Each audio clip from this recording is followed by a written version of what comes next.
Hey there, pipe smokers. Amber here. I am doing a video response entry to cgreen1081's contest.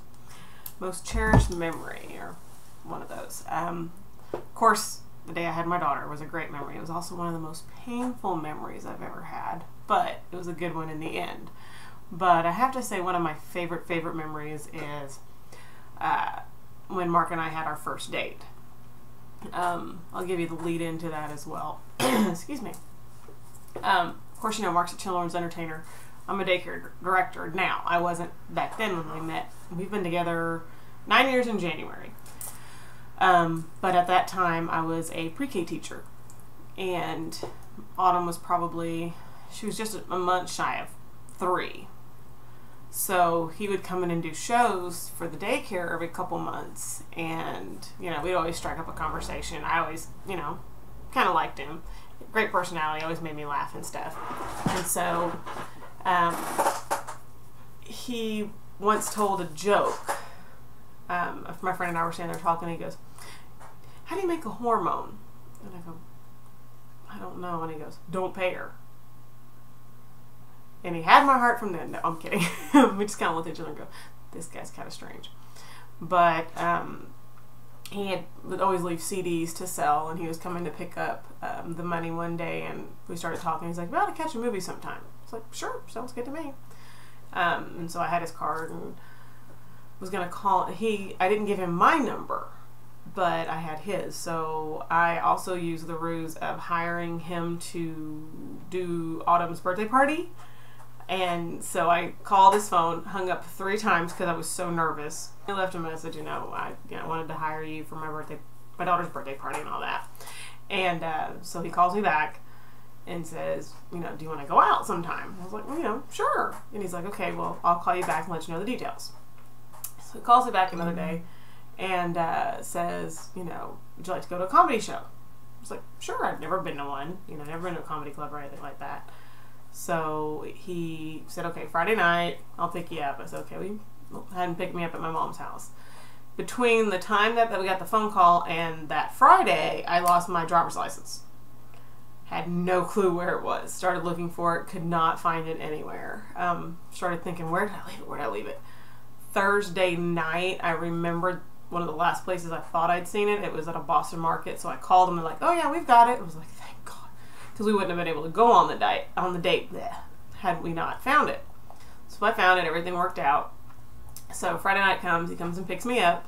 Autumn's hiding behind my mom like she's never seen the man before. And so he picks me up, we go to the comedy club, and I'd always thought he was this real clean-cut kind of person, not non-drinker, non-smoker, that kind of stuff. And we get to the comedy club, and they have a 2-drink minimum.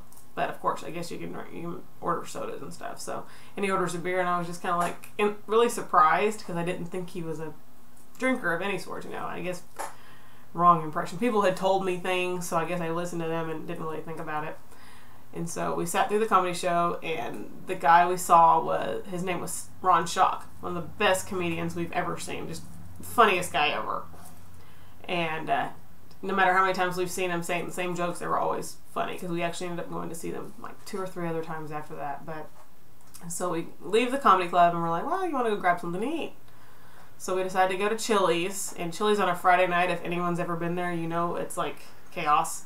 So they have those like square buzzer notification things that they give you when you're ready, it buzzes. So we're like, okay. So we went and sat in the car with a little buzzer thing, and he goes, "You want to hear some of my music?" And I'm like, "Sure." So he proceeds to put in a CD of all his songs, nothing else but his songs. Now he yells at him. He's like, "God, what was I thinking?" But it was pretty cool. Like, you know, all the songs he's written and sung, like there were baseball songs for his kids and songs like that. And we sat there in the car and talked, and the buzzer never went off. And then that was when we had our first kiss. He actually asked permission, you know, "Do you mind if I kiss you?" Which was very, very sweet. I thought that was just the sweetest thing ever. And then after that, we decided, you know, we talked a little bit more, and we was like, "Well, I guess it's, you know, an hour and a half later, we better go." So we take the buzzer. "Well, we called you about, you know, 30, 45 minutes ago." We're like, "Oops." So we missed our table anyway, but that's okay. So he takes me home, and he asked me at one point, I swore I wasn't going to say this stupid thing, but he asked me what my favorite movie was. Well, at the time, it happened to be Bad Boys 2 was one of the movies that had just come out or was on DVD or something. I thought it just made me laugh. It was really funny. Not my all-time favorite movie, as he throws around at me. But, so that was one. So he never lets me live that one down. But actually, Wizard of Oz is like my absolute favorite movie. So he takes me home to my mom's house and walks me to the door. And as we're walking to the door, my parents had these awnings over their windows. I walked right into the awning. So I smacked myself in the head on the way to the door. So it was the most embarrassing moment ever. And said goodnight, and we've been together ever since. So that was in January of 2004 that we got together. So we've been... that was it. But yeah, we've been together ever since. It's like Sister Skipsy and Brother Boutarn's story kind of reminded me of ours because of the joke, and it's usually always some crazy joke, and he made me laugh, so that was like the best part. But hope everyone has a great one. Thanks for the contest. Congrats. Take care.